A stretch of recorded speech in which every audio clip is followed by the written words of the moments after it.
আসসালামু আলাইকুম। আমি আজ আপনাদের সামনে শবে বরাত নিয়ে কিছু আলোচনা করব। শবে বরাতের সম্পর্কে রাসূলুল্লাহ সাল্লাল্লাহু আলাইহি ওয়াসাল্লাম বলেন, শবে বরাত হচ্ছে শাবানের অর্ধরাত। এই রাতে আল্লাহ তাআলা তার বান্দাদের প্রতি খুব মনোযোগী হন এবং গুনাহকারীদেরকে আল্লাহ তাআলা গুনাহ ক্ষমা করে দেন, অনুগ্রহদেরকে অনুগ্রহ দান করেন। কিন্তু কিন্তু হিংসা এবং বিদ্বেষকারীদের তাদের অবস্থাটি আল্লাহ তাআলা ছেড়ে দেন। এই দিন আল্লাহ তাআলা, এই রাতটি আল্লাহ তাআলা বান্দাদের প্রতি খুবই মনোযোগী হন। তাই আমাদের উচিত শবে বরাতের দিন আল্লাহ তাআলার ইবাদতে মশগুল থাকা, আল্লাহ তাআলার বন্দেগী করা, আল্লাহ তাআলার ইবাদত করা এবং জিকির আজকারের মধ্যে মশগুল থাকা। তবে কিছু কিছু জিনিস আছে যা আমাদের সমাজের মধ্যে দেখা যাচ্ছে। সেই বিষয়টা হচ্ছে, আমরা মনে করি যে শবে বরাত আসলেই আমরা নামাজ পড়ব, ইবাদত করব। শবে বরাত চলে গেলেই আমরা ইবাদত থেকে বিরত হয়ে যাই। কেন?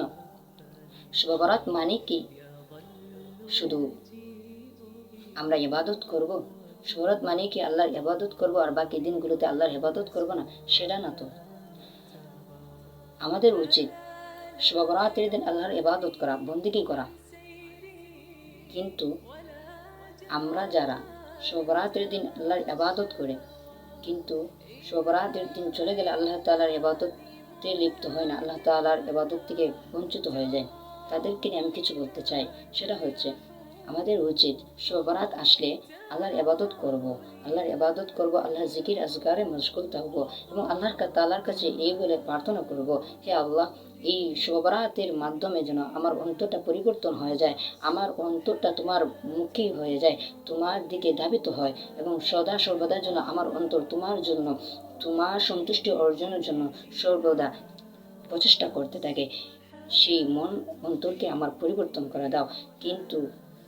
কিন্তু আমার অন্তরে যেন তোমার শবে বরাত চলে গেলেই ইবাদত থেকে বঞ্চিত না হয়, এভাবে আল্লাহ তাআলার কাছে আমরা দোয়া করব। কেননা শবে বরাত আসলে দেখা যায় মসজিদের মধ্যে মুসল্লি পরিপূর্ণ থাকে, কিন্তু শবে বরাত চলে গেলে মসজিদ খালি হয়ে যায়। মনে করেন আপনি কোনো প্রিয় মানুষকে মহব্বত করেন, কিন্তু সে আপনার কাছে তখনই আসে যখন তার দরকার হয়। যখন দরকার শেষ হয়ে যায়, তখন আপনার সাথে আপনার প্রিয় মানুষগুলা আপনার সাথে যোগাযোগ রাখে না। যেভাবে আপনার অন্তরের মাঝে কষ্ট হয়, তাহলে মনে করেন আল্লাহ তাআলা তো আপনাকে সৃষ্টি করেছেন, আল্লাহ তাআলা তো আপনাকে এত নিয়ামত দিয়েছেন, চক্ষু দিয়েছেন, হাত দিয়েছেন, তাহলে কেন আপনি আল্লাহ তাআলাকে কষ্ট দিচ্ছেন? আল্লাহ তাআলা অসন্তুষ্ট আল্লাহকে করছেন।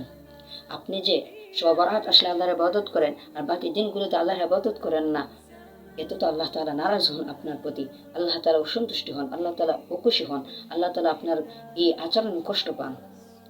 তাই আমাদের উচিত আল্লাহ তাআলার ইবাদতে লিপ্ত হওয়ার সময় সবসময় আল্লাহ তাআলা এই বলে প্রার্থনা করব, হে আল্লাহ, এই শবে বরাতে যেহেতু তোমার ঘর মসজিদে আমাকে নিয়ে এসেছো, তোমার ঘরের মধ্যে আমাকে নিয়ে এসেছো, তাহলে আমার অন্তরটাকে পরিবর্তন করে দাও, আমার অন্তরকে তোমার দিকে ধাবিত করে দাও, আমার অন্তরকে তোমার মুখী করে দাও, আমার অন্তরটাকে এমনভাবে পরিষ্কার করে দাও যাতে সদা সর্বদা তোমাকে পাওয়ার জন্য, কিভাবে তোমাকে পাওয়া যাবে, কিভাবে তোমাকে পেলে আমি তোমার সন্তুষ্ট অর্জন করতে পারবো, সেভাবে আমার অন্তরটাকে তুমি বানিয়ে দাও। এভাবে আল্লাহ তাআলার ইবাদত করব। তাই আমার উদ্দেশ্য হচ্ছে, শবে বরাত আসলে যারা